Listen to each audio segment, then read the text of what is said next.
gentlemen, and this is Off Point at 30, a show where myself, Les Steed, and Marlon White talk about our lives and everything that's led to being 30, and hopefully manage to address the topic of the day. Essentially, we talk about what it is like to completely go off point in life and off point in topic. Yeah, so we're trying to capitalise on that. Jesus. Okay, so today, speaking of capitalism, today's topic, we hope, is being unemployed at this age, or being employed at this age, actually. Marlon and I both met at university, so it's safe to say we both have degrees. Yeah. And, you know, and we're both reasonably well qualified, I'd say. I mean, like, yeah, what did you do at uni? So I did business management and film studies. And I did criminology and psychology. As you can tell, neither of us did anything that was particularly functionally sound. But I mean, I think the main reason that I chose what I did was because my worst nightmare personally is that whole being a sedentary, yeah, I can say the word, don't worry, sedentary cubicle job like the one in Mr. Incredible. You know, the one that Mr. Incredible has, and he throws his boss through the ceiling, through the walls.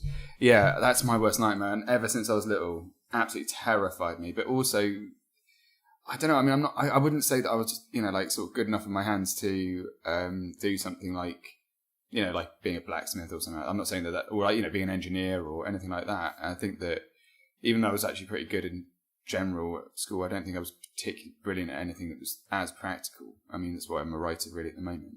Well, like I think for me it was completely different. I didn't really have a plan for what I was gonna do with my degree. Yeah, neither did I. Like I always said, I'm just gonna work in the business side of film. I was like, when you think about what does that mean, like, what's the aim? So that I guess as I said before in the previous episode, that getting to university was like almost the finish line. I didn't really think about what I was gonna do next. Yeah, for me it was just a question of doing something that I found interesting, because I bombed my A-levels. Originally I wanted to be a doctor. When did you give up on that? When did you give up on that dream? I was so young of hope, and like turned out that my lowest GCSE was in chemistry, and I'm like, nah, it's probably just a bad day because I am a fucking idiot, and I decided it was a good idea to. But then I had like a few experiences with sort of psychology where, you know, for example, one of my friends developed an eating disorder, and I wanted to learn more about that, and that was one of the main reasons why I studied it, because it's just important to really get into sort of understanding people, and I've always loved that. It's why now, you know, journalist, and why I did okay as a teacher. But yeah, now I've ended up in a position in my life where it's a question of which path to follow, you know. But having done criminology, hence the title of Off Point. Off Point enough. Because I mean, I always imagined at this stage that, you know, I'd have a solid job. Like, you know, I think we grow up with this image that our parents, I don't know about your parents, but my parents definitely had quite a simple sort of ABC progression. You know, you end up with buying their first house age 24, 26 in a reasonably nice area now, but they're buying it for like £50,000. Yeah. Which back then I guess is equivalent of £100,000, but still, I mean, nowadays, I don't know about you, but I mean, like, I couldn't imagine having the resources age 24 to do that. I think there are people who do, but I think that nowadays, I think the value of property has gone up, and I think that, to be fair, I've got a few friends who've managed it, but, you know, it's a whole generation rent thing versus being able to actually afford to be on the property ladder at all. But I think that's something we should probably address later, because I think you're about to sort of make that I'm in the process of buying a house actually across the street from where I live right now. Right now, obviously, it's very hard to buy a property in London. It's crazy. Only way me and my partner can actually afford to do it is on the Help to Buy scheme, where essentially you pay 55% mortgage and then the rest is loaned by the government. So you got 5 years until this interest kicks in. So you have to figure out, like, save up all your money in like 5 years to either pay off the loan you're taking out or pretty much sell up. So, like, would you say that, like, sort of what you're paid to do, like, right now, I'm guessing, I mean, I know that you have a job. Yeah. Like, a proper job. I mean, personally, I work in a bar at the same time as, you know, trying to, work as a journalist. As I said before, I did business management and film studies. And, as you know, I'm not working in film. No, you're working in education. I'm working in education. Do you feel that, like, the requirements for this house, given the fact you've been at your job for about 3 or 4 years, do you feel that, like, you know, the amount that I've been in my industry for about 6 years. Like, my current job, I've been there about a year and a half. Yeah. All right. So you've got about 6 years of experience. Yeah. So, you know, you've been working since you were, what, like 24, 25? 23, sorry, actually. 23, sorry, yeah. So would you say that, you know, like where you are at your career now is like befitting of sort of the mortgage that you're expected to pay?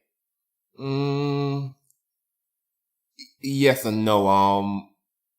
Yes, me and my missus can afford it just about on the Help to Buy scheme alone.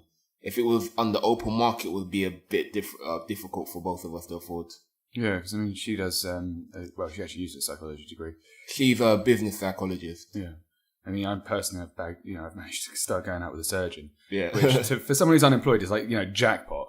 I mean, the statistical likelihood of somebody like that thinking that I'm like, you know, quite cool. You know, cool enough to be, and handsome. And I'm just like, I'm sitting like, but so out of my league. I'd say the interesting thing about you is that you kind of pursue what you like, which is, I kind of admire it.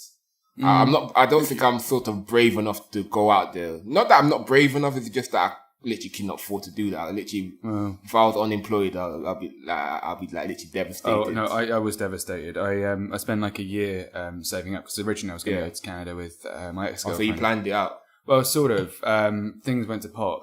So I was like living at home with my parents for about a year or two, and in that time, instead of spending my money on rent, I would save up half my wage, which wasn't a lot, to be honest. As a start-out journalist, I think I've discussed it in the last episode where it was quite low.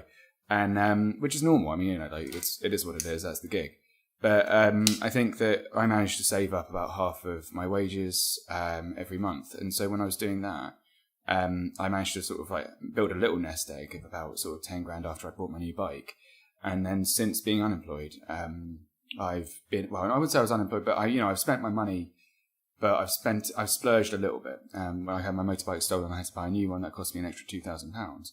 You know, because Liverpool police can't do their damn jobs. Oh, in Liverpool you got stolen? Yeah, Merseyside. But yeah, I mean, and that's a different story, and I'll discuss that in another episode, entitled "Why Merseyside you hate the police." Suck a dick. Honest to God, those guys couldn't solve a I found the people within 4 days. The police were like, yeah, we're still looking. I'd look at the address I give them. No, there was a couple of kids who put it on their Instagrams and stuff. We have pictures of them. We've got their names. We've got their address. We've got film of them riding the motorbike, which was unique, up and down the damn road. And the police, this PC who was eventually assigned to me after 10 days, of me just screaming. I mean, they rang me up to tell me to stop sending them evidence. They told me that stop doing my job for me. Yeah, exactly. No, he was like, "Are you a professionally trained officer?" I was like, "Well, no, but here's the thing: I can still do your fucking job faster than you can." And these guys were pathetic. I mean, I think of the whole thing, the fact that there was 14-year-olds sitting going, "Yeah," on my bike, my precious little bike. The thing about being a biker is that it matters so much. Your motorbike represents who you are. You spend years dreaming of this bike. Did you name all it? your money. Yeah, Betsy.